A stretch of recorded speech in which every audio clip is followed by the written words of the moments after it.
Get ready for a new level of impact. This is season 3 of the Iron Man Empowerment Podcast. We're diving deep into the body of Christ with thought-provoking topics, motivational talks, and the tools every man needs to lead his family with power and purpose.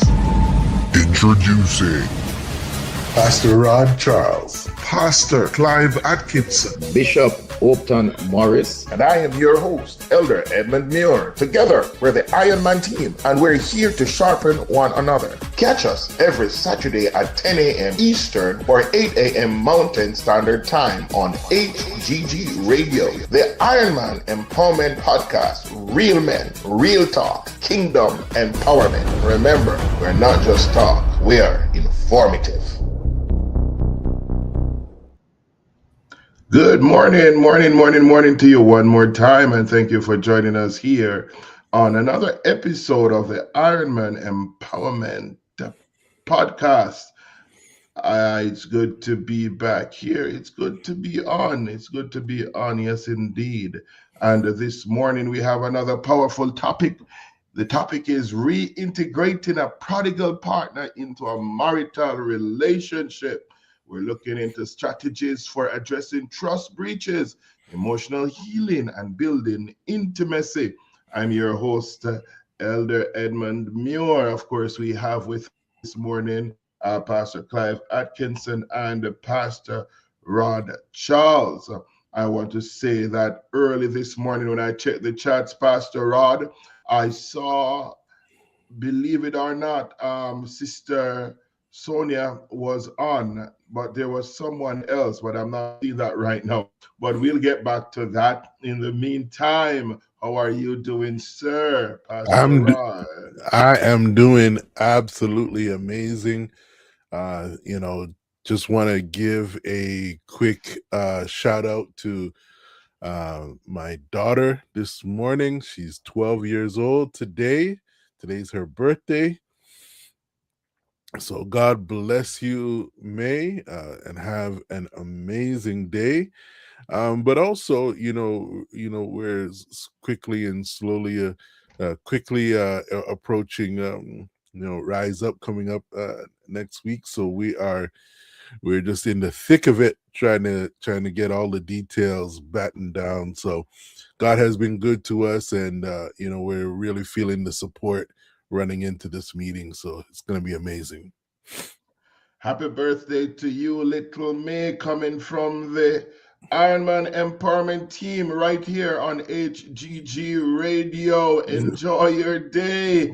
Make it a good day. Rise Up 2026 is here. Starting March 21st, 10 a.m., we kick things off with a powerful roundtable discussion with pastors and ministry leaders from all over Parkland and beyond. Then we take it deeper with an afternoon teaching session with Pastor Brett, author of The Hope Habit. And we're not done yet. Our Now Generation sessions are happening simultaneously and is going to be next level for full of teaching, discussion, and fun designed for the youth. Saturday night, don't miss the dynamic word from Elder Craig Irish. Sunday morning, we're blessed to hear from Elder Benito Grange. And whatever you do, don't skip Sunday night. Join us for Praise in the Parkland, a powerful worship experience you won't soon forget. Rise up, be equipped, be inspired for what's happening in 2020.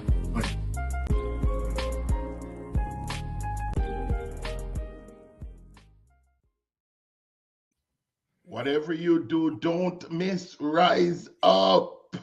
It's coming your way on the weekend. Amen. Yeah, we're really excited about that. Sunday night, we got some really good artists as well coming down. The Windettes, who ministered so amazingly in the One Love One concert. One Heart concert there, and And we got Rewo, which is a local artist, just amazing in her gospel endeavors. We've got the HGG worship band coming, and it's gonna be amazing. Wow. We're so excited. Just to highlight really quickly, Saturday morning at 10 a.m. we're going to have a round table discussion about compassionate outreach with our pastors and ministry leaders, and just inviting everyone who can come down. It's going to be an amazing day. Yeah.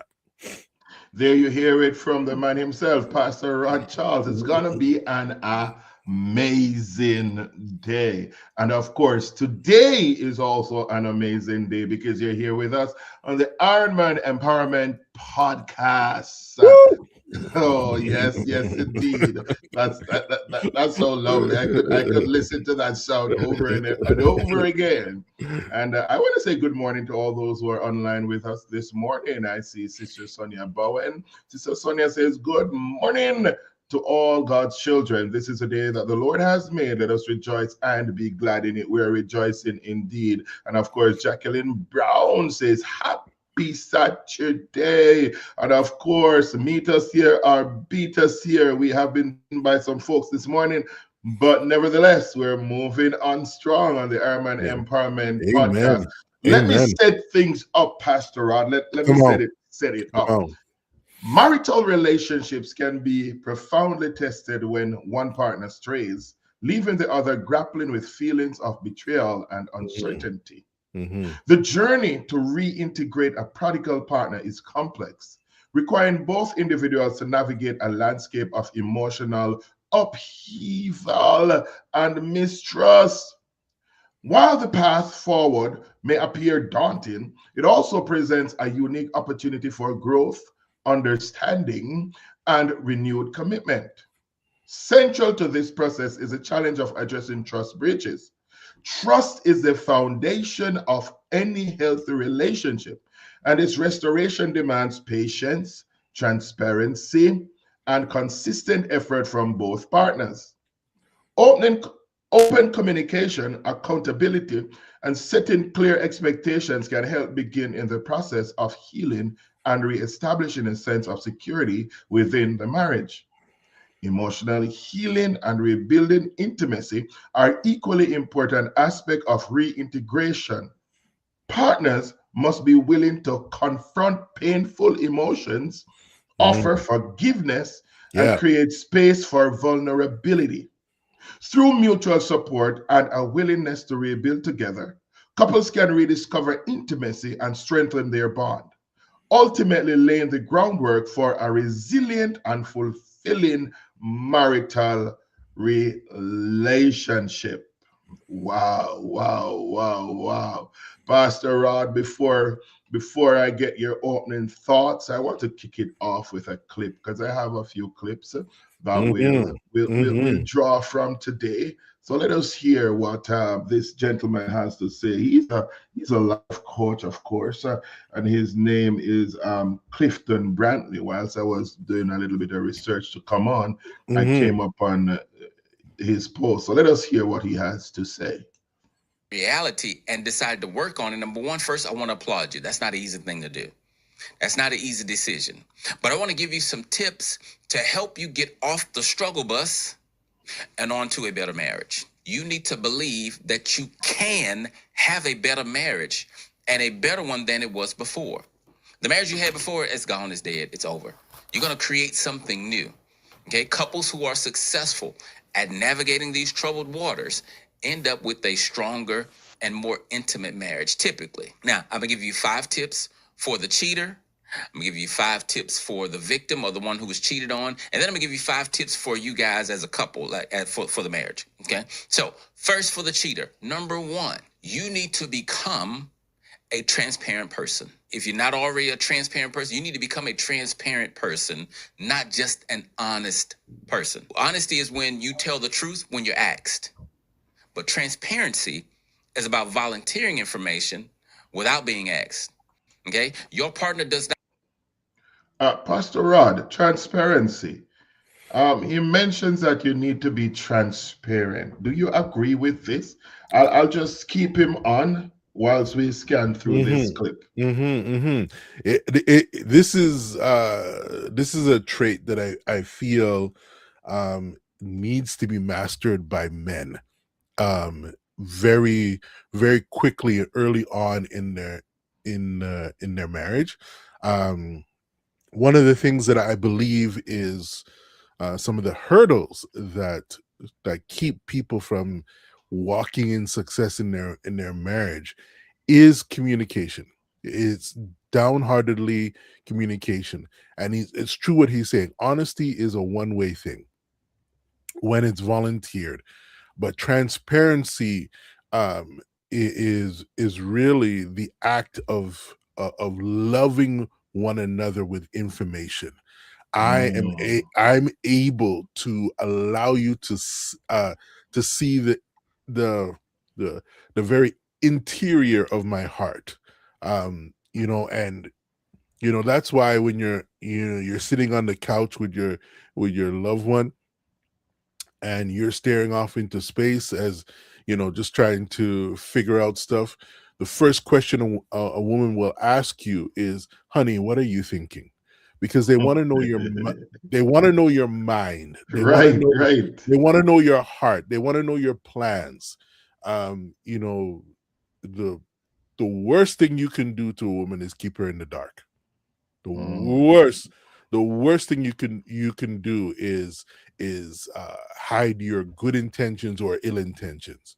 It's better you come out with it and just be transparent so that you guys can put things on the table and learn from each other who you really are, because we all have these barriers that we put up, these social barriers. We have an agreement that we learn very early that if I am transparent, then I am also vulnerable. And your spouse is the right person to be vulnerable with. That's right, Pastor. And I believe if you really need this relationship, if you value your relationship, you will be transparent. That's Because the for key. me, if you're not transparent, it means Uh-huh. therefore that you're hiding things and you're Mm-hmm. prone to doing what you did before and cause more hurt. So transparency is key. So I do agree with him. Let us Mm-hmm. hear him continue to dissect this. And Be, remember, be, before listeners, before you start there, you said something very important. It's whether you value and put priority on the relationship. If you don't value that relationship, it will show.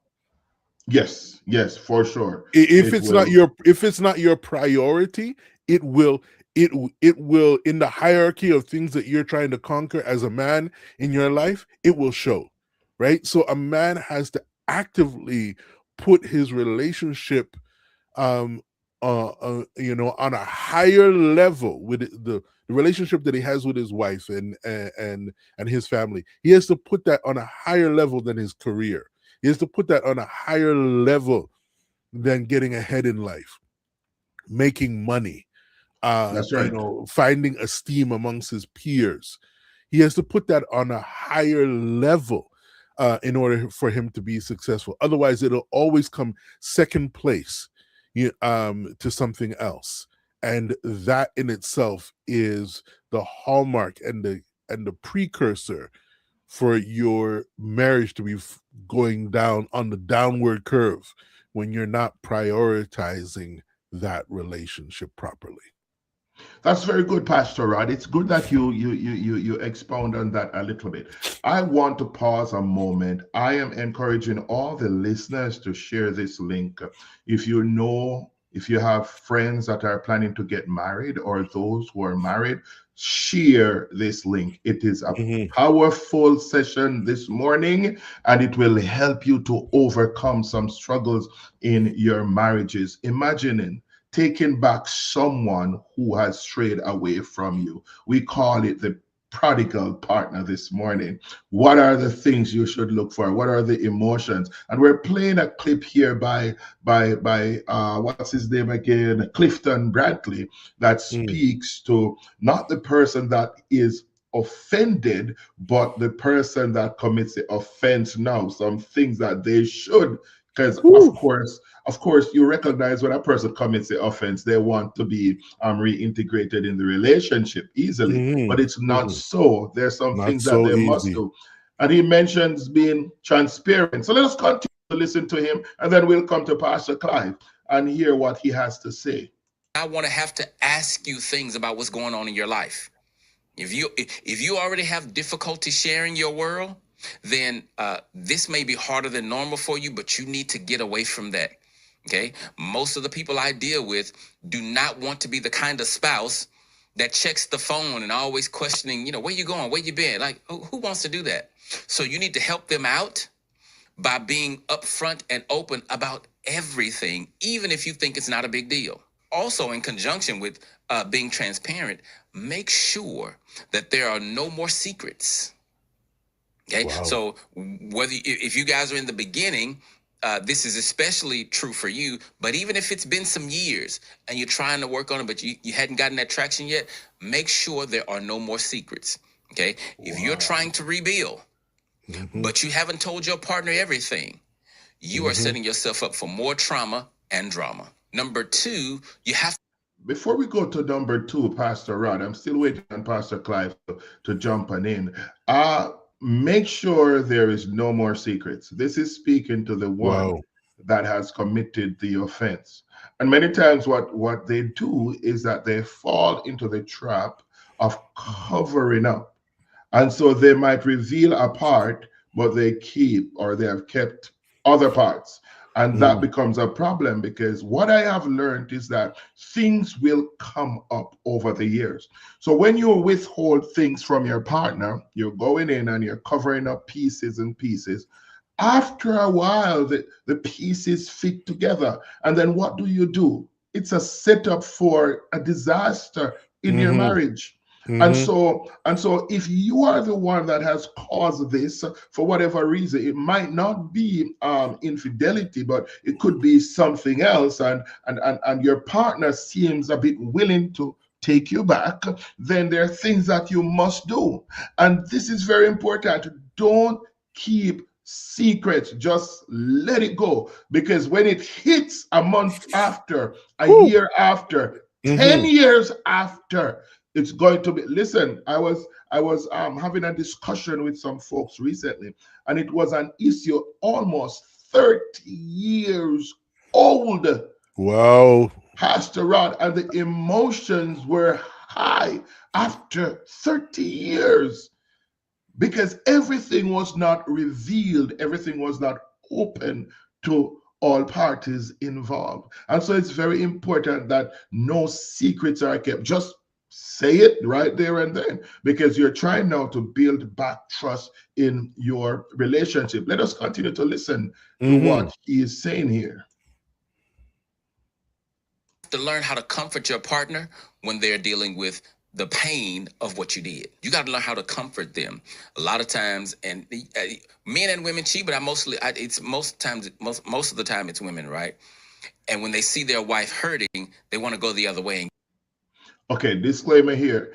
I recognize he placed here that he meant to say that it is mostly men in his experience that does the cheating, right? So let us just bear that in mind. Give her space, and you may want to give them space. That's when you actually need to come close to them. Okay. Now, of course, you got to learn from them how to comfort them, but make sure that you are ready and willing to be their rock. Now, I understand this is hard. One thing I tell my offenders is try to see yourself as your partner's best friend, as opposed to seeing yourself as their spouse in those particular times, right? Tell yourself, I'm going to comfort. Pastor Rod, how is this possible, though? I mean, you have committed an act, and your partner is now offended. How do you become your partner's best friend in that moment, when your partner is angry, when your partner has feelings that's out of whack, out of control, and everything is just pointed to you because of what you have done? How do you become your partner's best friend? Well, it's it's going to take some work, and this is the thing. This is the thing that men struggle with, because, and it goes back to my previous point, if there's not a priority there, then you're not going to put in the work in order to make this happen. And one of the most ridiculous thing is the normalization of crazy. All right. Because you can live in a state of not acknowledging the things that you need to do longer than you step into a state where you're going to have to nurture and move forward. And the reason why men don't do that is sometimes, whether it's instant gratification or long-term gain, we don't see the fruits because we don't see the priority or the investment of that relationship as valuable. Let you try and put your socks on, by yourself, if you can if you can do it. Let you try and cook, for yourself. Let you try and figure out certain situations without that woman in your life. Then you'll start to see some the benefits and the attributes. And men see things as a lost gain type of equation in their heads. But when they start to see that I've messed around with my best friend, that's a different turn. When someone, when you put it in terms like that, like what this gentleman is doing, because when you say spouse, it's a role. When you say husband, it's a role, right? So then it becomes a job, right? It's something you have to do.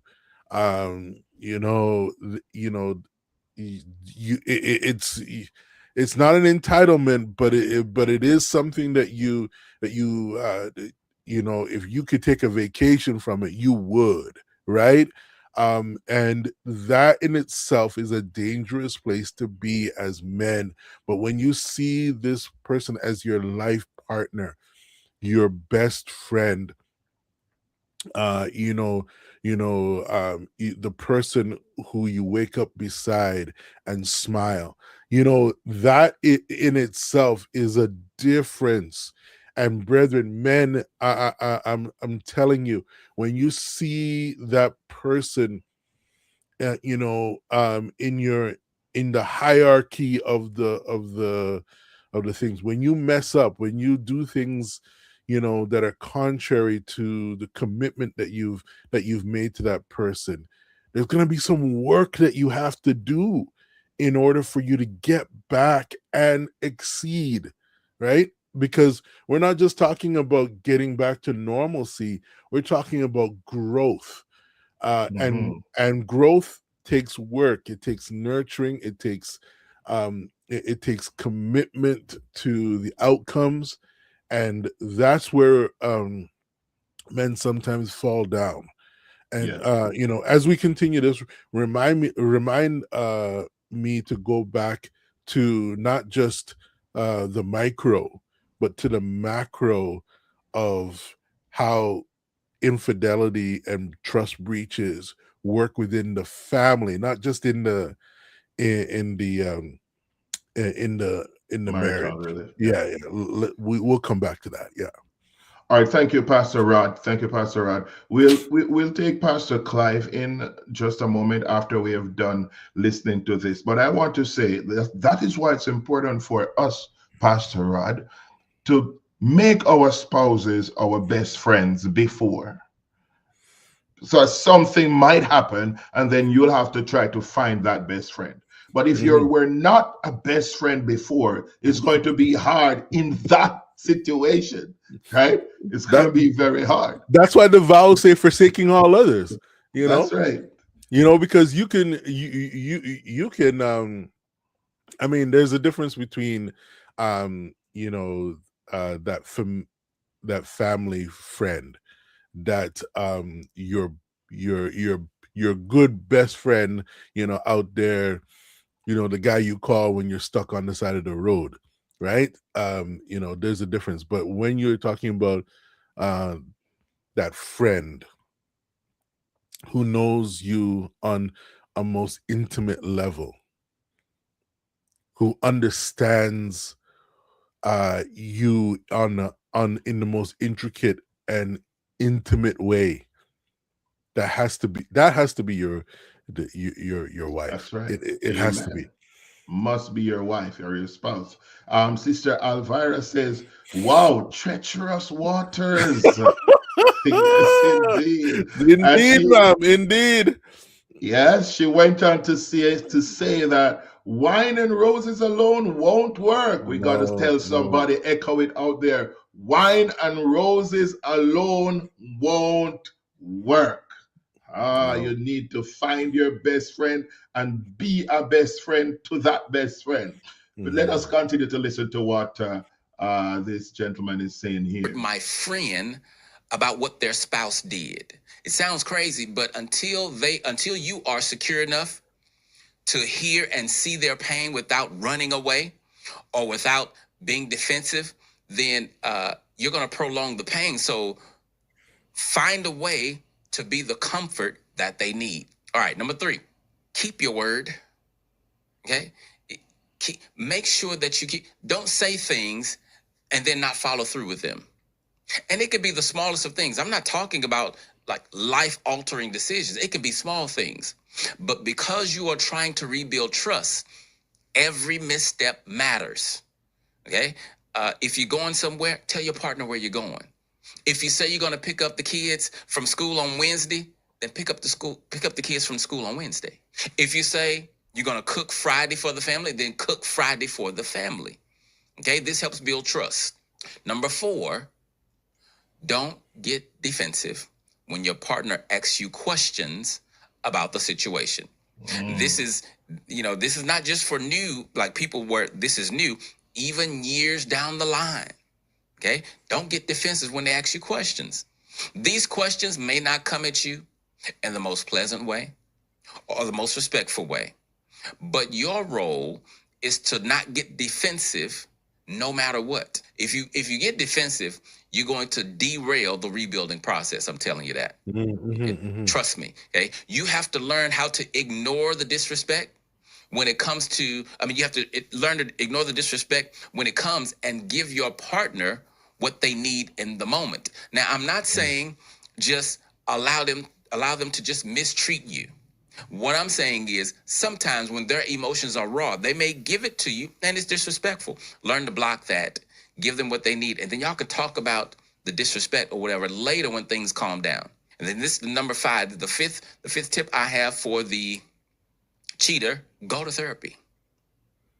Get you some individual therapy. This is the great time for you to go to therapy and work on your individual stuff. Okay. You need to understand why you did what you did. And you also need to heal any limiting beliefs that may have played a part in your decision. So when you go to therapy, have things that you want to work on and be open to the process, especially you men. We're here to help. When I say we, I mean coaches and therapists. That's right. That's right. Coaches and therapists, they're here to help. Pastor Clive, good morning to you, sir. I want you to come on in. A lot have been said. Come on in, Pastor Clive, and talk to us on this topic. I know you're burning to talk on this topic today. Go ahead, Pastor Clive. Oh, Yes, thank you so sir. much. Can you hear me? Yes, sir. Loud and clear. Yes, sir. Awesome. Great topic this morning. I don't think you can use 1 week to really discuss this topic and to really get everything in perspective, because we're looking at this topic. You take one life to make. You take one person's life coming into another person's life to make a life together. and it's not going to build overnight. And I hear you say something about building friendship with your significant other. I want to say this, that you don't gain trust when you get into the relationship. You gain trust before. That's right. You don't gain trust when you get into the relationship. You gain trust before. If I don't trust you before, and and feel comfortable, and then once I get into the relationship, something may happen. So what we do, we build whatever we had before, so that the trust can maintain. You see what I'm saying? And then once you start to live a life, because we're talking about Christian now, we're not talking about you're not in the church, and persons out in the world, they have no and no no reason to not give trouble if they want to. But we're talking about Christians. Well, in the church, we have to live a certain life, and to make sure that we are not living a double life. Sad to say, it happens. Sad to say. That's right. But when you're in the church, there's a certain expectation for us, and as we live our lives, or to each other, we strive to please each other, in order for us to gain and continue what we're started off. I say that to say this, Pastor Rod and Elder Muir, is that when you lose trust in an individual prior to get married, you will never gain it back. You'll never gain it back. If there's any, they call it, if you see any red flag, and if there's a red flag, marriage is not going to fix the red flag. No, marriage And- will never and- fix a red flag. Never. No, never. It doesn't fix it. We have to fix us as individual, whether man or woman. Fix yourself, making sure that this is what you're doing. This is what the relationship you're going to go into. This is all serious, and all of us have our lives prior to, and I was not born in the church. I was not born in the church. I had a son when I was like 18, turning 19, out of the church, right? And getting married and getting to being in the church, get married. And I would say to someone, if I should live all my life all over again, I would do it all over different. Do I have regrets? No. I love my children and everything like that. But just the way how, I would live my life, I would live it a little bit different, Pastor Rod. And for most of us, we can look back and say, "Oh my goodness, I could have done this better. And I Yes. would have done this better." Because as we young, we would have do some things that we're not pleased with. And there's some actions that we take, maybe maturity. As you get older, you look at life differently, and you're now mature, and you'd want to figure out how can we get therapy, and figure out how can we get fixed. And again, you can't fix somebody else. The person has to want to fix themselves. And once they fix themselves, then you can look at a long haul relationship. So there's a lot to be said about the relationship. That's right. A lot to be said about relationship. A lot to say about premarital counseling. A lot to say about premarital, and even while you're in the marriage. The other day I tell my wife, I said, we need counseling. She's like, what's the problem? I said, I don't feel like you're giving me enough attention. And there's nothing wrong with a little oil change now and then.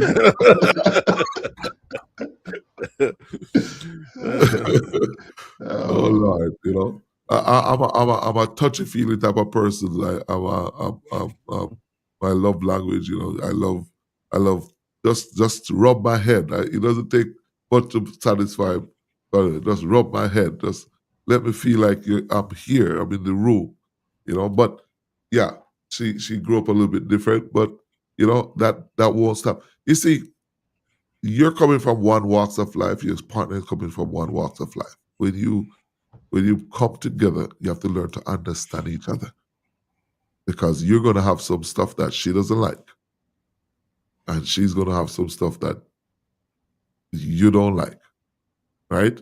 But as you come together, you can deal with them, talk about them, and as long as it's not going to break the camel's back, it's something that you can sacrifice and compromise and say, hey, this, and this, and look So, over so, so that we do so not find Pastor out. Clive, what I'm getting from you is that if you don't have the foundation right, you're going to end up in problems.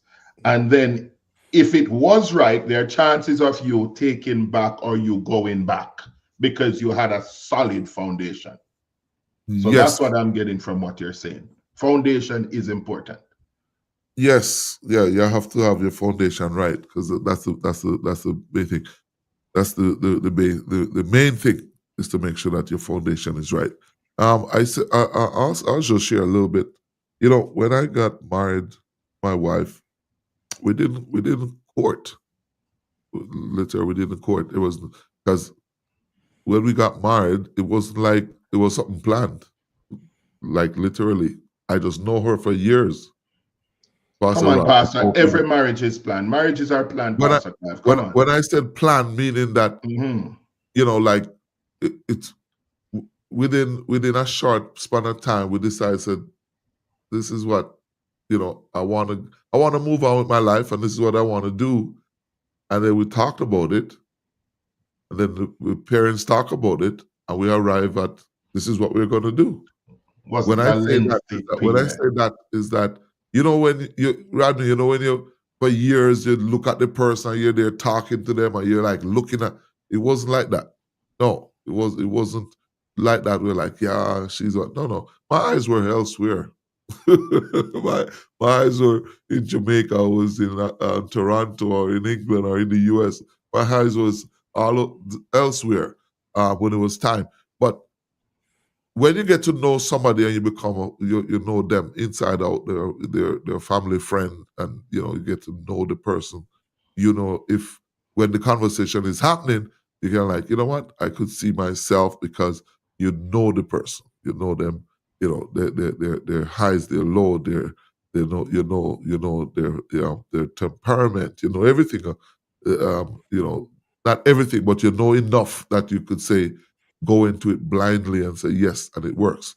My wife and I are married for 12 years, and we have never had an argument to the point where, you know, we have discussions. We have, you know, we don't have fights. We have discussions, and we have, you know, serious, intense discussions about some things.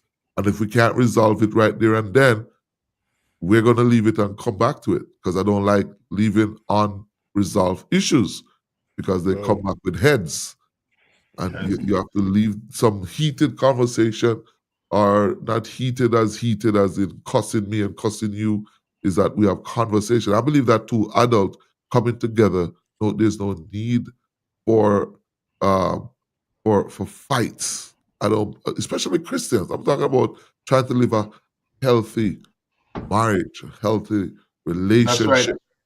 That's right, Pastor Clive. I'm going to pull you back a little bit because there's a lot to go into. I know you have a lot to be released and a lot you want to say, but we're going to proceed, and then we're coming back to you shortly so you can get as much as you want to get out this morning, because it's a powerful topic, a wonderful topic indeed. I see where Sister Tara Swaby says this is really powerful and informative. Let me draw back again to what Clifton was saying. He's a life coach. Let us hear some more. Let us go into another clip from him now. You forgive, because if you do, you're likely going to damage the marriage more. Okay. When you decided to stay, you also decided to not punish your partner anymore. I know that you're crushed, right? I know it hurts, but crushing your partner it won't help your marriage. It won't make things better by you hurting them.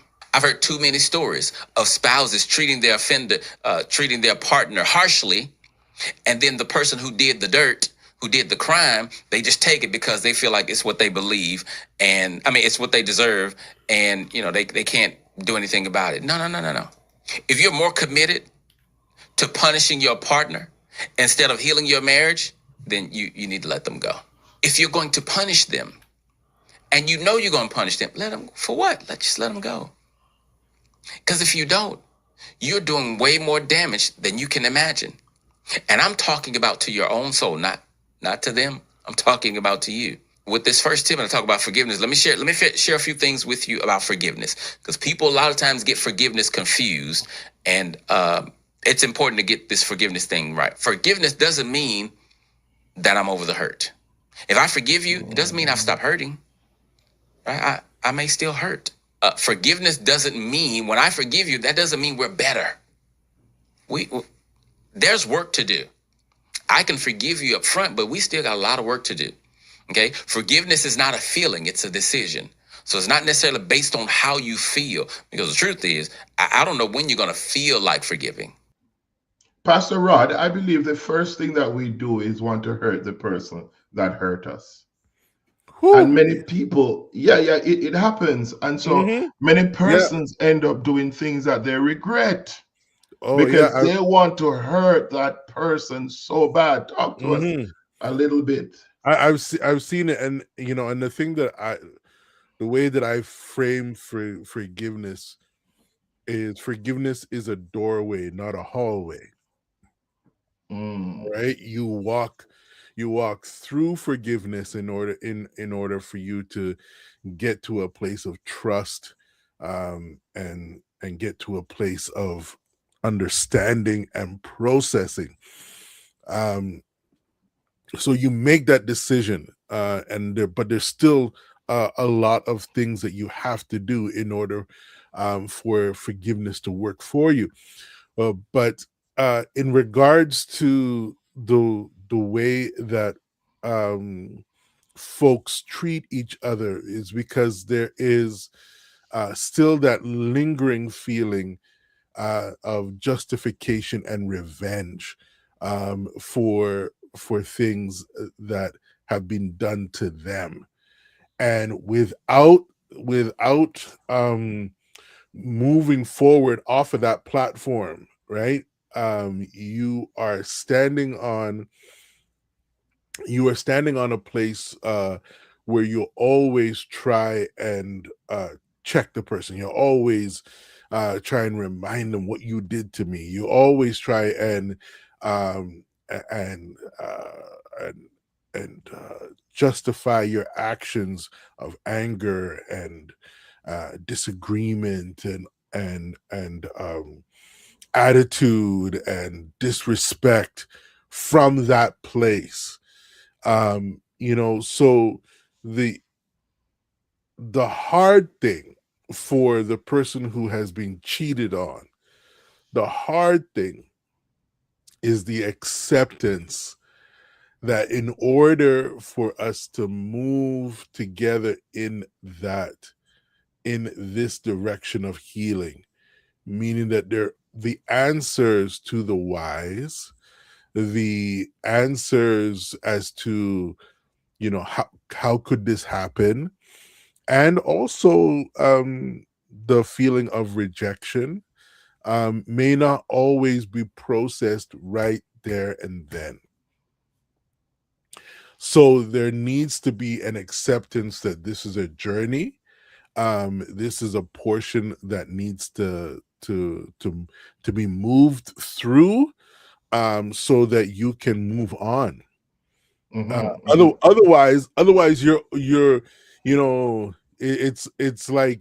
it's like carrying a toddler who doesn't want to go in that direction. You're always beaten, and crying out, and temper tantrums, and and sooner or later, depending on the person's commitment to reinitialize this this relationship, it will fall apart again in the process of healing, right? Because the display, where it's coming from, And it's almost like a self-fulfilling prophecy. You hurt me, so I have to hurt you back, right? And as I'm hurting you back, I can't I can't escape the fact that you're punishing me.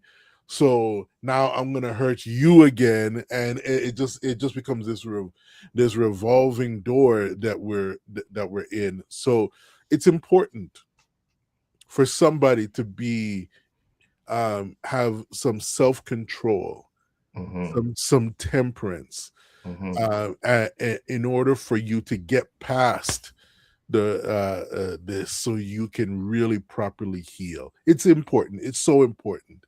God, that's why, God is working on us in transformation and healing, and that's what we need at this point in your marriage. Pastor Rod, healing is an ongoing process. Mm-hmm. And we have to understand that. And the approach that many persons take about forgiving their partner, it's not the right approach. They have not truly forgiven.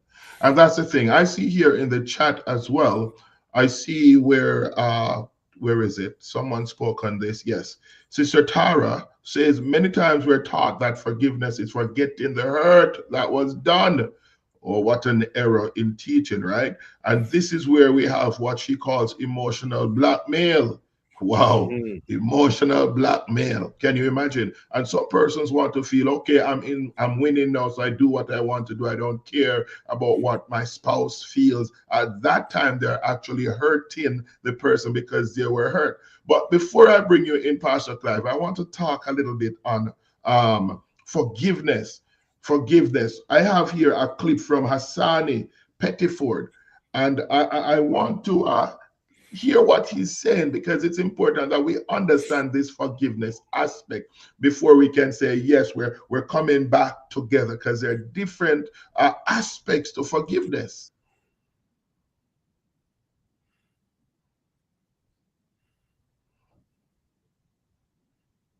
Wow. Yeah, definitely.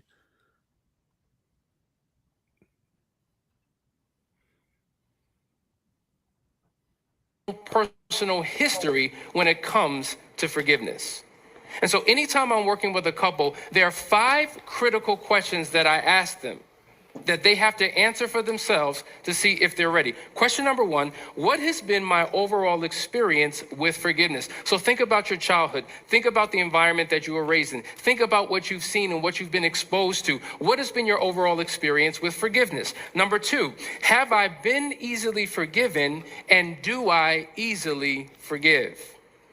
Question number 3, have the ones who have hurt me quickly identified their wrongdoing and corrected their behavior? Question number 4, have people in my past apologized only to use it as an escape from punishment without changing their behavior?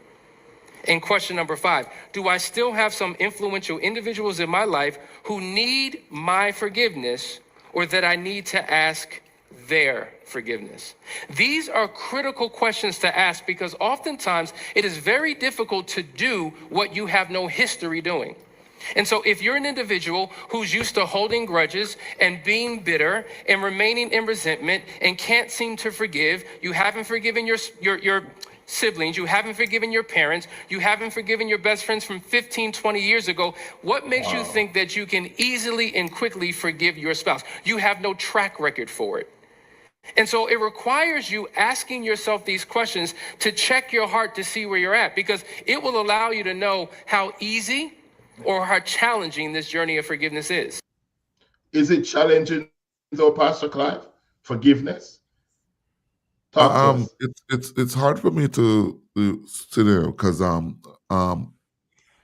as you listen to him, if you struggle with unforgiveness, it takes the Holy Ghost to really get rid of it. It's not going to happen overnight, Elder Muir. If you're a person that struggles with unforgiveness, you will enter into a marriage, the husband hurt you, and you hold on to it, and every day you bring it up when there's an argument. Every day. You're like, Yeah. you remember, and you pile them up, you compile them up, you stack them. You remember last year, you remember, you Yeah. remember, and that remember pushes you into a dark place, and you lose yourself, and you no longer, you see, you fall out of love. You see what I'm saying? But when you struggle with unforgiveness, you have to, as I said earlier, we are way down the road, Elamir. I'm telling you right now with this. We're way down the road. There's a lot of things that need to be done before you even get here. Because if I arrive right here in marriage, I've never learned anything to say, Clive, don't go. Peter, don't go. Paul, don't go. Don't do it. Deal with yourself. So it's important that when you're getting married, you go sit with a counselor and deal and face the issues that you're dealing with from childhood. Because I'm telling you, some of us have some childhood trauma. Because Yes. when marriage comes, Pastor Rod, you're gonna have, as we're getting older, things are gonna happen in our life that causes us to reflect, and things are gonna happen where gonna hurt us, and we're gonna say, how do we deal with this? How do we handle this? So if I have my past hurt and past pain dealing with, I don't care how much tongues you're speaking in. I ain't gonna deal with it until you sit down with yourself and says, God, I'm gonna have to let this go. Because though I speak with the tongues of man and of angel and have no love, it profit me nothing. So as much as I'm speaking in tongues, yes, but you can speak in tongues that don't have love, and don't have forgiveness, Gotta be and a don't have, deliberate and don't choice. have, and don't have. So we're way down the road. Unforgiveness. Unforgiveness is a silent. I'm trying to use our. It's like having cancer. It's like an assassin. It's slowly Yeah. killing you. Poison. It's a Yeah. poison. A Poison poison. in you. You see, so you have to learn to, let it go. My sisters, we all had issues. They all hurt me at some point in time, right? But we have to learn to forgive. And if you can't exercise forgiveness in your regular 9 to 5 at work and regular life with your family and stuff, enter into marriage. I'm telling you, sex will never fix it. Sex No. don't fix it, because trust me, it wear off. Can I jump in Go really ahead, quickly, Rev. gentlemen? With this, because Elamir, we were talking about the macro and the micro, Yes. and the microcosm of the marriage is not contained in one lifetime. The thing that people do not understand is that when you have children, it has lifetime effects. They are patterning. They see now how you problem solve, how you forgive, how you work through things in your marriage. That thing is imprinted on their lives. And when the gentleman was talking in the clip about what you have seen as examples of forgiveness, how do you do this and that, it also echoes into your very mind the very things that you have seen growing up that are impactful. So cheating in a marriage does not just affect your spouse, but it affects your children when they see infidelity. Also, you will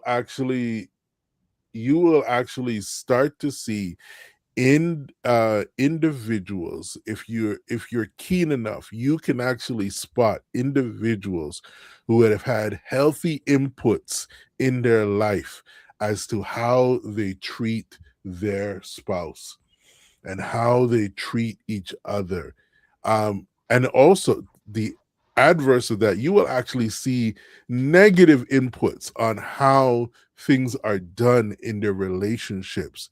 And so these things are longer lasting than what we think. So when an individual now who has had these negative inputs in their life goes into their own marriage, your son, your daughter, children in the marriage, experiencing brokenness and maybe even family violence, because of all of these things, um, that impacts that next generation, right? So it's bigger, and we're not just talking about two people. Now we're talking about 30 people, 40 people who have a problem with forgiveness. So your actions now have lasting endeavors. They walk past your The life. ripple effects of Oh your my gosh. infidelity. My God. Because my daddy, and when the big thing about daddy issues or mommy issues, this is documented stuff. The world can write you whole libraries on things that have gone on in a childhood past, and trauma, how their mother was treated, how their father was treated, and that shapes the person that they are today, and that keeps on going down through the ages. So fix it now. Fix it now. Fix it Amen. now. Pastor Rod, Fix it Pastor now. Rod, Fix it now. Pastor Clive, one moment. Fix it now. Whatever it is that is happening, fix it now. You don't know what's going on in your Mhm. generations to come. Fix it now. It begins with you. Go ahead, Pastor Clive. if we really understand the dynamic, Pastor Rod, as you were saying, if we really understand the dynamic, is that our children, mimic what they see in us, and this is how they're going to live their lives. I have decided in my life, for that I would not allow my children to see certain things early on in my life. And this is I have, as I said, I had a son. I have my son before being saved, before coming into the church at a young early age, and and but prior to, I make up in my mind that I was not going to allow him to see certain things as a young boy before I was even 20, because when they see certain things, they're going to grow up and think that this is normal, and now they're going to now turn around and do the same thing. So now you have a generation that have issues upon top of issues. Right. Let me just put the icing on the cake. When we look at North America, and we see I don't want to just single out, but we notice that the first settlers, the first people, what I trying to get the name, but they have what's called a habit or a drinking problem, right? And with this drinking problem, it's like it's not leaving them. It's a generational thing. And as young as they are, you find yourself. We used to go to the prison. I did around 12, 14 years in the youth facility out remands with the young people. And 80% of them were there. And I'm telling you, they do not, it's like a cycle that never get fixed. Mommy come and do it, daddy's doing it. And the cycle just keep going on. Whether it's, they will drink Lysol, they will drink mouthwash, pass around. Mhm. And it just keep on going. So when you change the direction of your life, you have to look at your children and say, no, I cannot allow my kids to come and do this. And don't be selfish. This is where selfishness dies. That's right. I said, no, I can't allow my children. So in my previous life, I realized that if I don't not say anything, there's a lot I can say, but I just want to just kind of dance around this right now. But I had to say, I will not allow you to pull me into this direction for my kids to see us doing this. Because our children is going to grow up and think this is normal. And because we're struggling with unforgiveness, and now you're going to pull them in, I want them to, but how can I help them not be there, but still help them? I have to learn how to be silent, how not to flare up, how not to spit out any venom. I'm That's helping a right. man this morning. Come on. Sometimes you're now in a relationship that you have separation and your children live with the mother. And not because they live with the mother, and then every time the kids come, you're bashing the mother. You're damaging your own children. Hold up You there, know? Pastor Clive. Something just came to me. Whilst you're speaking, I've known of couples, they were together and they had a bad breakup, a bad divorce, but then later on in their life, they came back together. But the problem with that is that they have already damaged the kids and now they're back together living in love. And that's again, and that's what I'm saying is that I have 3 girls. I went through that separation, divorce. However, I do not allow what mom and dad had. I will not allow it to come into the relationship with the kids, because if I damage these girls, I damage these young ones, what's going to happen is I'm going to have to deal with the consequence later. So I choose to be at peace when things are thrown at me. I take all the blow. When I've been painted the bad person, until one day my kids grew up and said, all along we thought you were the bad one. And I am saying, you know what?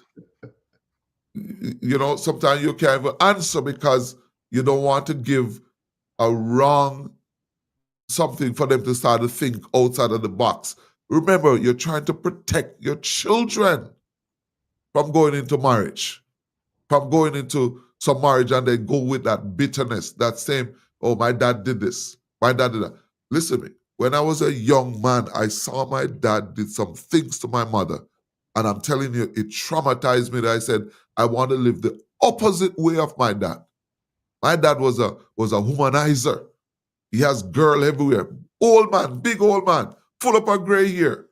And his girlfriend is younger than his children. What kind of nonsense is this? So I grew up and I said, no, you have no respect for yourself. Right. And him and I would have serious conversation. I said, yeah, you need to respect. I said, I don't feel like you respect me. Or you're going to have a girlfriend that don't want to, when she see me, she want to talk to me as your son. So him and I would have this kind of conversation, right? I said, act your age, you're a big grown individual. So him and I would butt head where those things are concerned. So now I make up in my mind that will never happen. What I saw in my father, I would not want my children to see that in me. My children do not see a relationship outside of their mother or the person that I'm married to into a serious, no shack-up relationship. None of my kids ever see me in a shack-up situation. None. And I have 34-year-old children. 34, somewhere there. Earhole.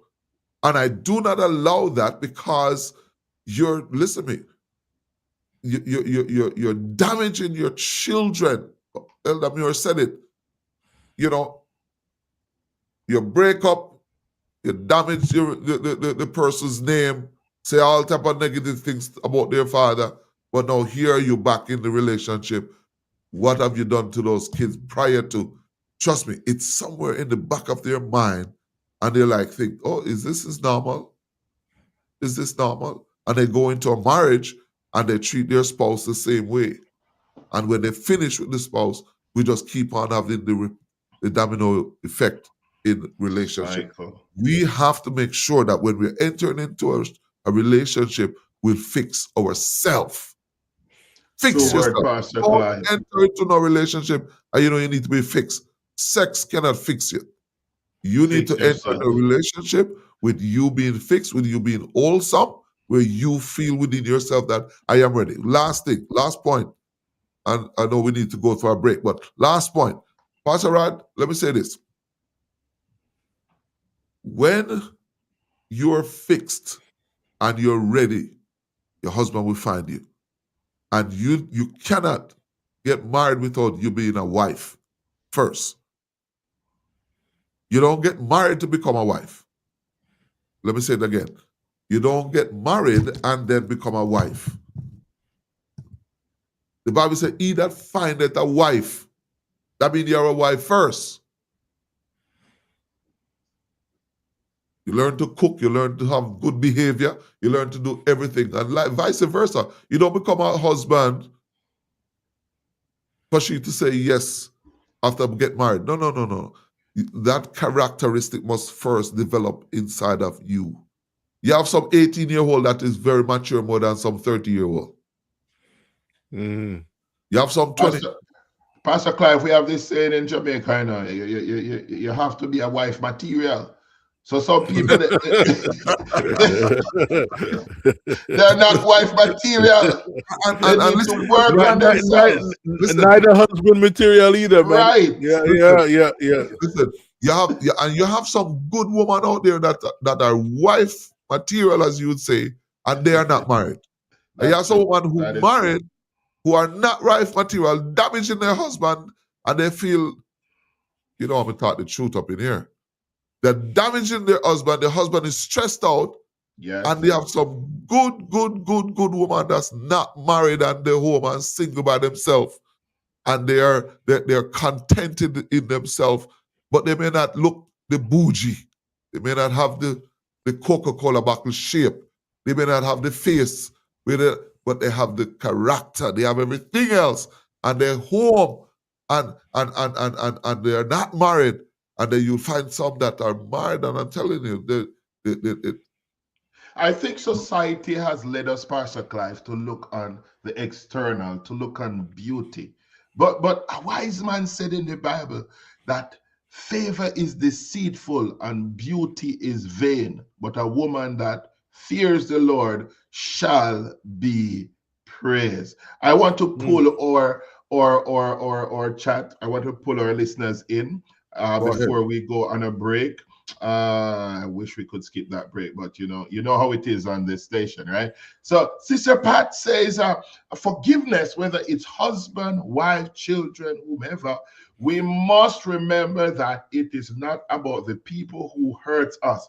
It's about freeing ourselves when we forgive those who hurt us. Do you want to be free? You're going to forgive and forgive the right way. That's what Sister Pat is trying to say to us. Of course, we spoke about the indigenous peoples earlier. I believe Pastor Clive was making a point about them. But as Sister Pat says here, it's not only Pastor Clive, just the indigenous peoples who does this every.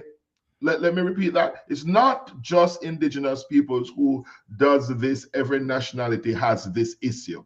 Generational trauma is in all nationalities. And I do agree with you, Lady Pat Henry. Of course, Pastor Clive was just trying to find an example that we as Canadians can look to.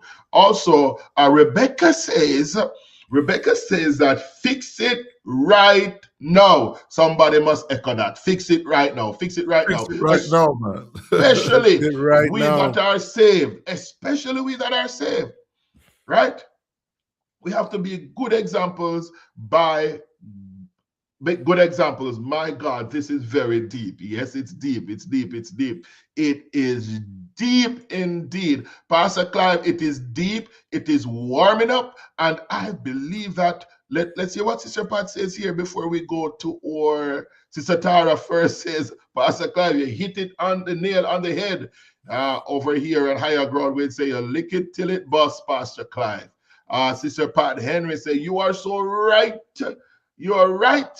But he was referring to them during his example, right? Sister Teresa says, "What? I agree with Sister Pat." Sister Teresa, blessings, Pastor Smith. Pastor Smith is on. Blessings to you. Let me say this, Elder, before Pastor you move Clive, on. when you speak, I want you to just go and just let us go on a break, because if not, we're just going to go straight through. But go We're ahead. just going to go straight. And we'll do the break afterwards. Let me say Yes, this. let's go Yes, straight. I agree with Sister Pat. I was using an example because of, just to bring out to our every culture, every people have their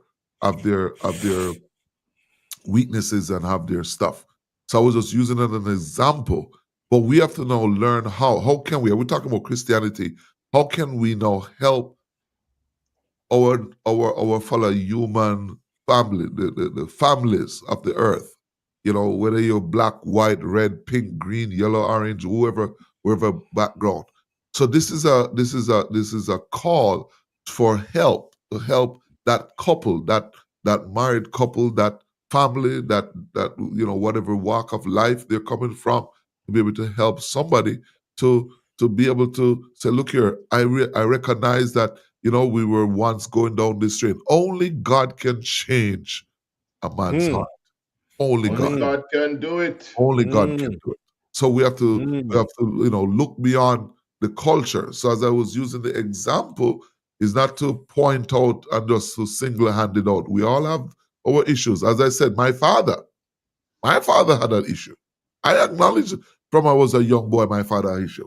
I went on a bus and see my father sit down and this young girl sit in his lap, and we couldn't go to school, and he has his money spending time with these young girls, and we My, couldn't get my. lunch money to go to school.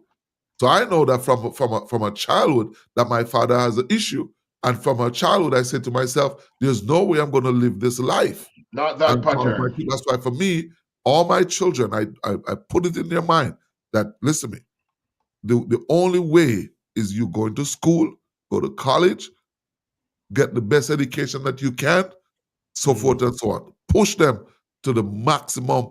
And if they want to turn workless, because they want to turn workless. If they don't want to go to college because they don't want to go to college, it wouldn't be on me, because I acknowledge that, my father didn't do it for me, and I wanted to do it for my children, is to break that cycle. And we as a people need to realize that we have to break cycles, and you have to That's right. break that cycle. Things that Yeah. happen to you don't necessarily mean that that's how I was raised. So I'm going to pass it on to my kids. No. Pastor Yeah. Clive, we have to break some cycles, right? Mm-hmm. What's your take? I need to go back to Clifton's, one of Clifton's clip, and then go back to my next clip. However, what's your take on the fact that many persons that commit different acts in a relationship are just tossed out? What's your take on that? Do you think when a person does something wrong in a marriage relationship, they should be tossed up? I know your answer, but I want you to expound on it a little bit. They cheat in their marriage. Do you Let, let, think they should be tossed out? let me say this. Things happen in life. The older I become, when I was younger, I have a zero tolerance for nonsense like this. I would never want to be with somebody that find themselves in a compromising. And I'm still a zero tolerant. I'm zero tolerant. I'm not tolerant with that type of behavior. However, but as the older you become, you realize that something has to be wrong for a person to step out and to do what they do. Something is wrong. So then you'd want to, go in and try to figure out. No, Pastor when Clive, something is wrong, not necessarily with you, but yeah, something can be wrong I'm with getting, the. I'm Yes, getting there. go ahead. I'm getting there. Mm-hmm. So now trying to help the individual. If you're trying to help the individual, now if the individual don't want to change, they decide that's just their lifestyle. That's how they want to be, and sad enough that one day they're gonna get up and realize, oh my goodness, you know what? I did this and I did that. However, you cannot change anybody, but That's you right. can try to see how best you can get into counsel. And we're talking about forgiveness now. It's how the love is that you work through it. If you are in love with the individual, if you realize that the individual has made a mistake and you can live with it, then you're like, okay, yes. But if some persons, they will make their mistake and let you know that, like, there's no remorse. They're not remorseful. And if they're not remorseful over it, you're like, you know what? No, it can They happen again. deflect, and they attack you, Pastor Clyde. And then say, You're oh, it's because attacked. of you. I don't make you do nothing, right? That's right. I don't make you do nothing. I'm just here, And if you want to choose to do that type of lifestyle, that's your problem. But I am not going to be a part of that if that's what you're going to want to, do and to live that type of life. However, when a decision to be made, the entity have to make a decision on yourself, because Mr. Transmitted disease doesn't have respect of person. He's not going to say, oh, because you're a nice guy, you're a That's Christian, that reality. won't happen. Yeah, So yeah, that's the reality. but where forgiveness, where forgiveness in all this comes in, it also goes based on your relationship and the respect that you have for each other. Because if something happened, and maybe it's just me, I'm like, from a conversation to the bedroom, or can't I realize that I shouldn't reach there? You see what I'm saying? So Yeah. it's something that is more than just get into a bedroom or get into wherever. It's more. Something is wrong. They need counseling. They have gone through trauma. Something is wrong. Something hurting. Something deep happening deep down inside, right? Mhm. Because when you choose somebody, you say, for better, for worse, in sickness and in health, to keep thee only, as long as thou liveth. And that's what the vow is, Yes. right? And you're serious about it. You're serious about it. And my little joke is always, even though I'm tall, dark, and handsome, you still have person that they don't care if you're a pastor, Pastor Rod. Oh my No. goodness, no, Girls they don't do care not. if you're a pastor. Nope. They don't care if you're a pastor. You go somewhere and they're talking to you, and you're kind of having a high. You're looking in them in the highball and you're having a conversation. Your hand is probably in your pocket, or your hand is it's not up in your face, so they don't see a ring. And by talking, and if you don't wear a ring, they said, so you start to listen to the conversation. They said, so are you married, or you have a family? And they try to pick to see, how far. One young lady, in closing, asked me, am I happy being married? I said, That's a I'm trick happy. question. Yeah, they use that, male and I'm female. happy. Always She use said, no, that no. one. She said, are you really happy? I said, I am more than happy. Why? Yeah, it's a ploy from the enemy, because men are drawn away from by things they can see, things that they can imagine, and what they can get away with. And a lot of times those three things come into alignment because there is brokenness that has not been addressed, things That's that right. they have not tackled, things that they have not That's right. being able to work through. And Yes. and self-development. This is what I say to our men who are out there. Self-development is so key, because we can't be punching down on all the men. You're a potential cheater. you're like, your self-development is so key. It will allow you self-development as a family man, Yeah. self-development as a husband, self-development as a father, self-development as a key proponent in your community. Those are the four pillars that are so lacking. And then lastly, self-development as a kingdom worker.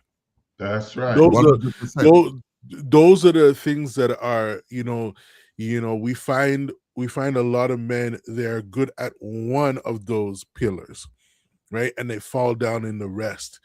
But I want to challenge the men.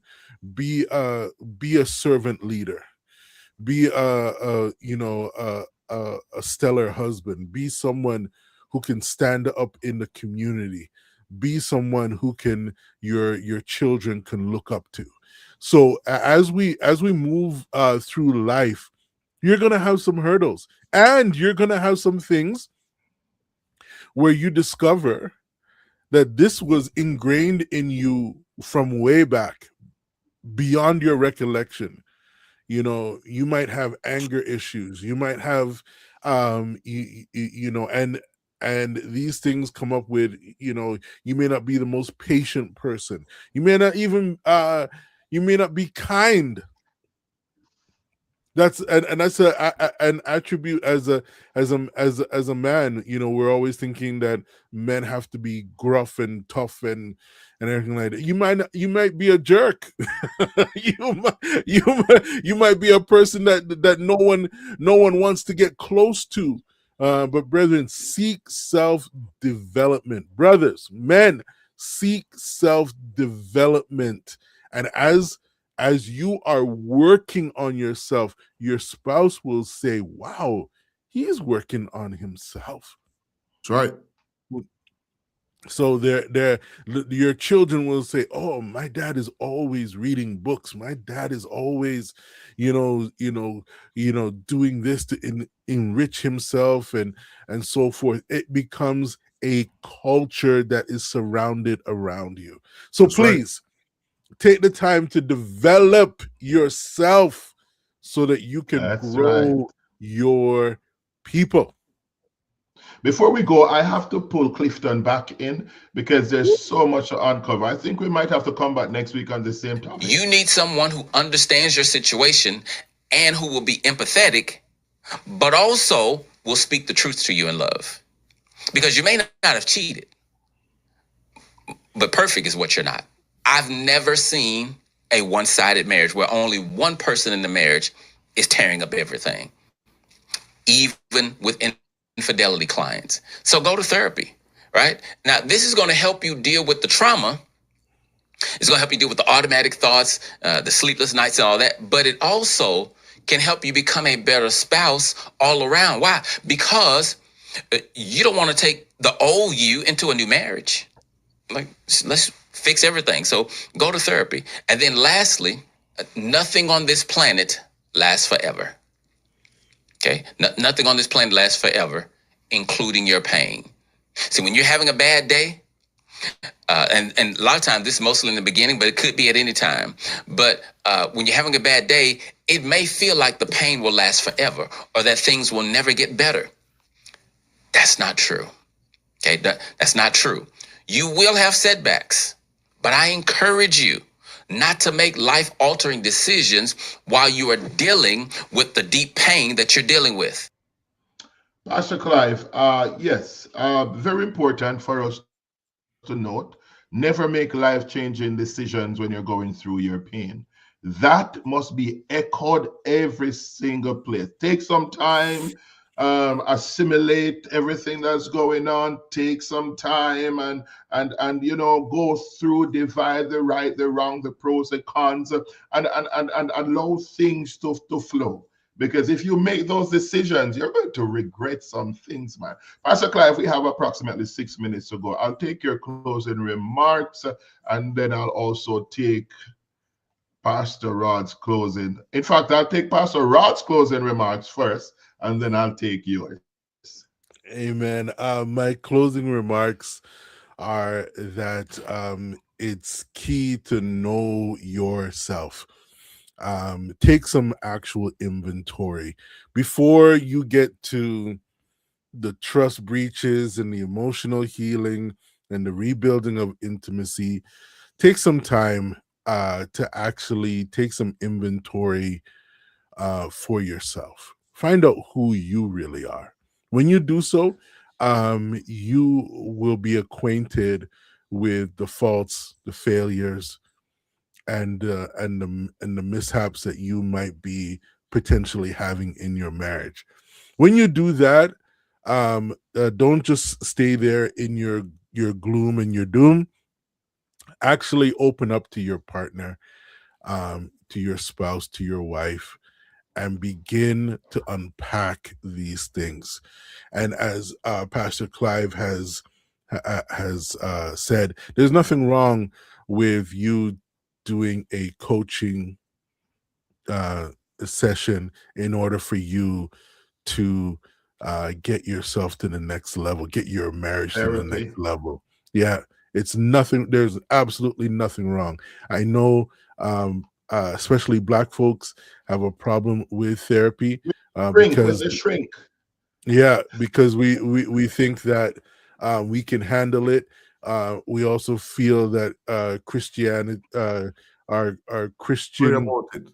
walk, just go and pray about it. But please take the understanding, move from strength to strength, and help yourself by understanding who you are. Thank you, Pastor Rod. Pastor Clive, your closing remarks. My closing remarks is that again, I want to echo what Pastor Rod is saying. Spend time with you, get yourself help. Work on each other. If you're in a relationship, work on the relationship, make it stronger, make it better. The answer is not with that next person. The answer is not giving up and said, hey, you know what, I want to move over to there, because over there has problem too. Over there has more problems. And then when you move over there, you realize, oh no, you need to move over to the other one and move Better no. block one, block two, block three, block four, block five. When you reach a block 10, you realize, oh my God, I realized that I should have stayed at block one, right?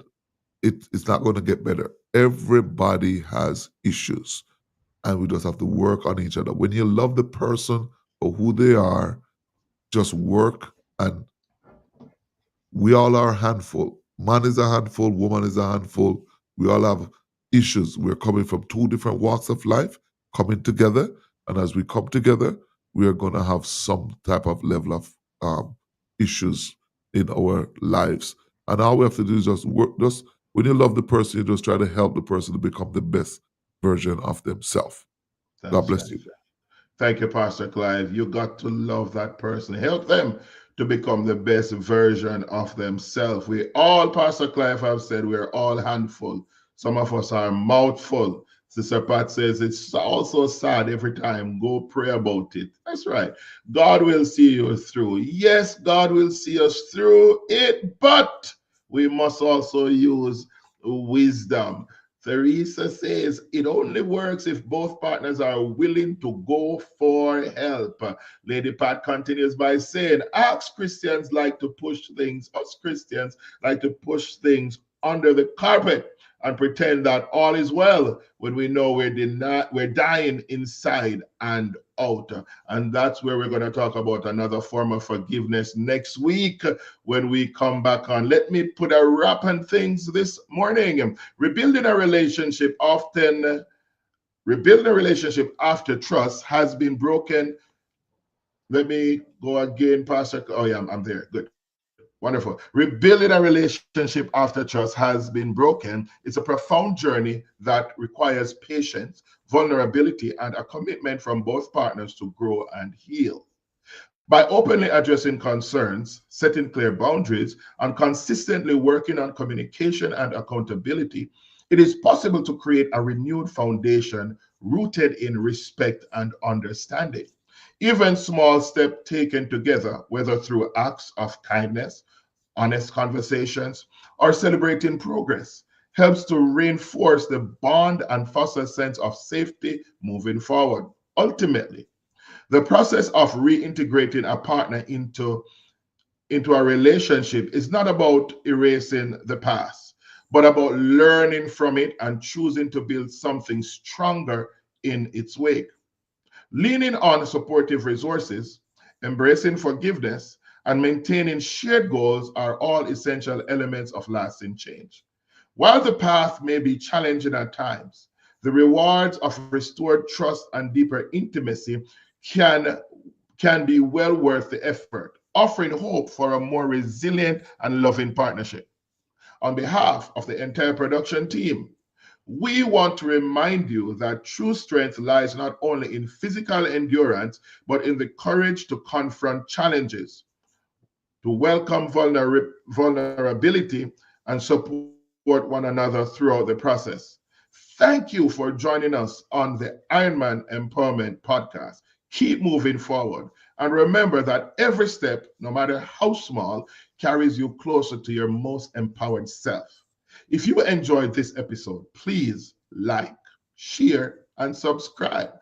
And be sure to join us again for more inspiration and insight. Remember, we're not just talk, we are informative.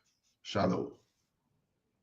Rise Up 2026 is here. Starting March 21st, 10 a.m., we kick things off with a powerful roundtable discussion with pastors and ministry leaders from all over Parkland and beyond. Then we take it deeper with an afternoon teaching session with Pastor Brett, author of The Hope Habit. And we're not done yet. Our Now Generation sessions are happening simultaneously and is going to be next level for full of teaching, discussion, and fun designed for the youth. Saturday night, don't miss the dynamic word from Elder Craig Irish. Sunday morning, we're blessed to hear from Elder Benito Grange. And whatever you do, don't skip Sunday night. Join us for Praise in the Parkland, a powerful worship experience you won't soon forget. Rise up, be equipped, be inspired for what's happening in 2020.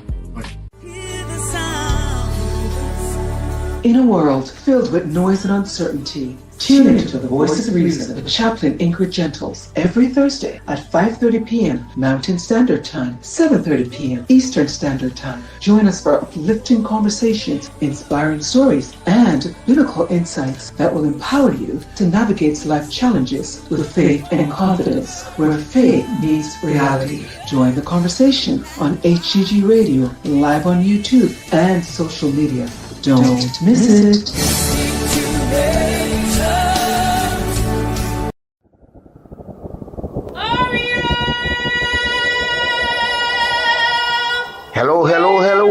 Hello, listeners.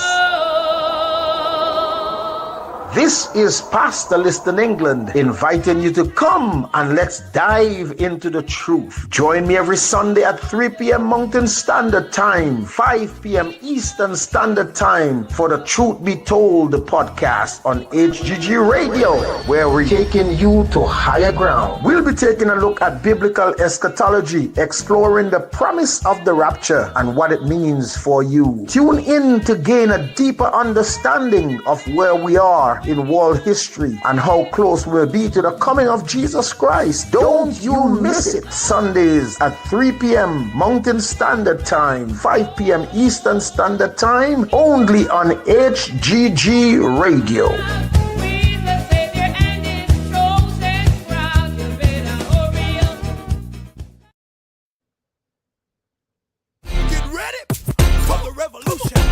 A revolution is coming to the Hope of Glory Morning Show.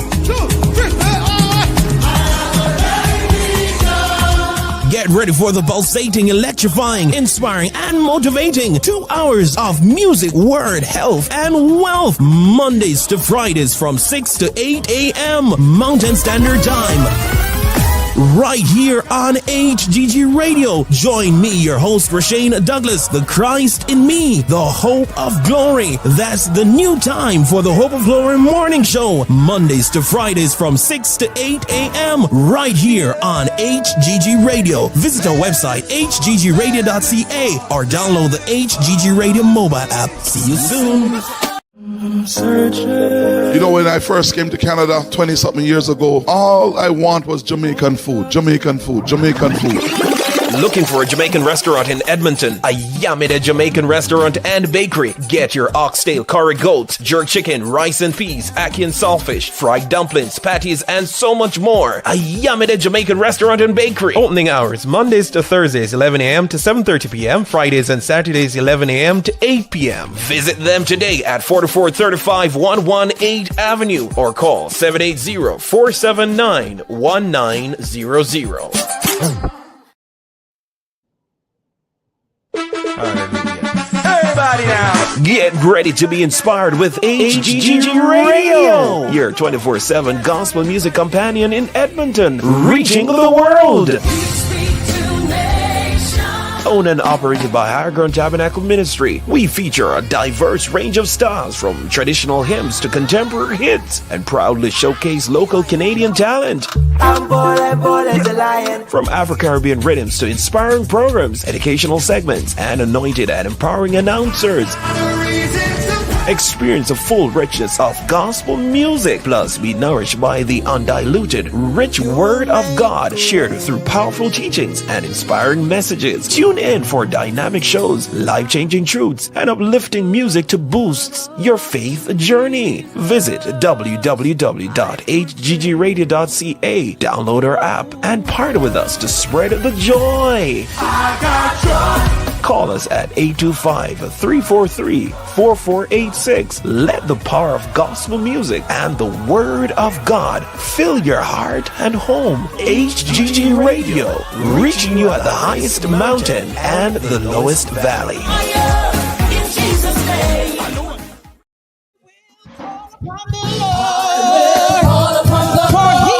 He is worthy to be praised. HGG Radio.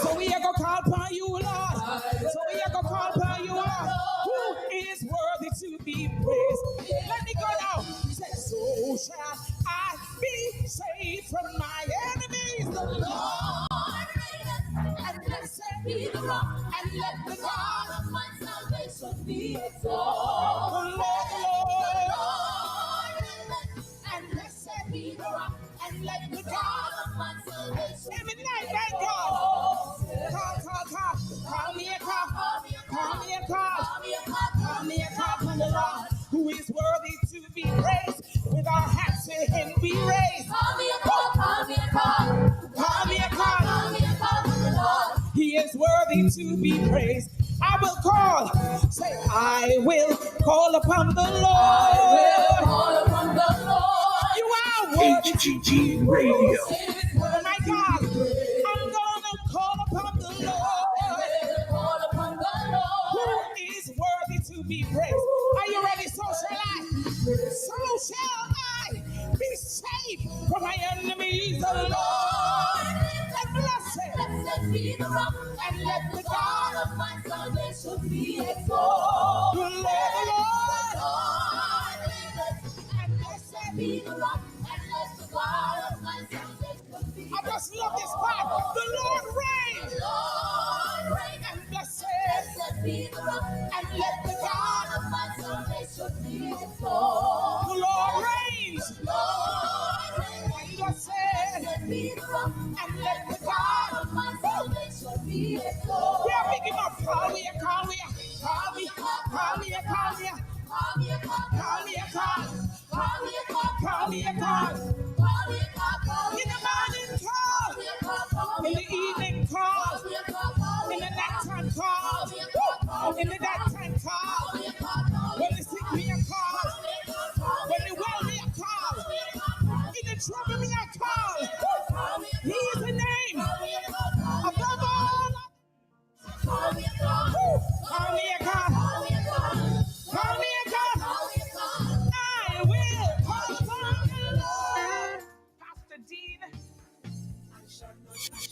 HGG Radio. Because you know that God is going to give You just start to declare over yourself, over your family. HGG Radio. I want you to declare it in the atmosphere because you know that God is going to give you life. Even in your weakness, even in your sickness, the enemy won't take you out. Ladies, begin to declare it in your life. Declare it over a loved one. Declare it over your church brother. Declare it over your church sister. They shall not die, but live and declare the works of the living God. Come on. Oh, I love it. I know you love it too. Oh, 1,000. Even 10,000. But it won't. Jehovah Shammah is with me. I feel the declaring HGG Radio. He gives his angels charge over me, and they always keep me. He give his angel charge. Camping around me. I know I shall not die. I shall not is right by my side. I shall not die. Everyone say one more time. I shall not die. I shall not die. I shall not is right by my side. I shall not die. There are more with you than there are against you. Pastor Dean Smith. I want somebody to know right now that the spirit that lives inside of you is greater than everything around you. Spirit that rose Jesus from the dead is living inside of you and it's leading battle. I want you to stamp your feet and clap your hands like you know you got victory, like you know you have already won, like you know that you have already you. Sing that again. Yes. I got the victory. You got the victory. I got the victory. We got the victory. I got the victory. Oh, yes. We got the victory. We got the victory. We got the victory. We got the victory. Shout out to God. Shout out to God. With the voice of triumph. Come on, clap your hands and begin to shout as we make a declaration. You shall not die. Our God, Jermaine Gordon did this one. Hey, HGG Radio.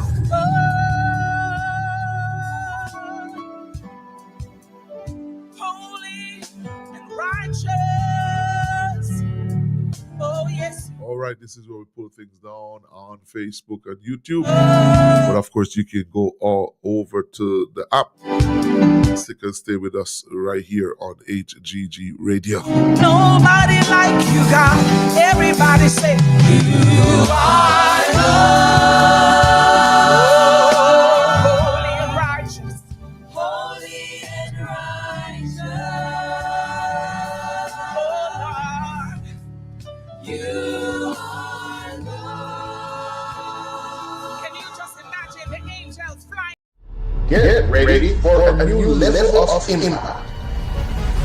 This is season 3 of the Iron Man Empowerment Podcast. We're diving deep into the body of Christ with thought-provoking topics, motivational talks, and the tools every man needs to lead his family with power and purpose.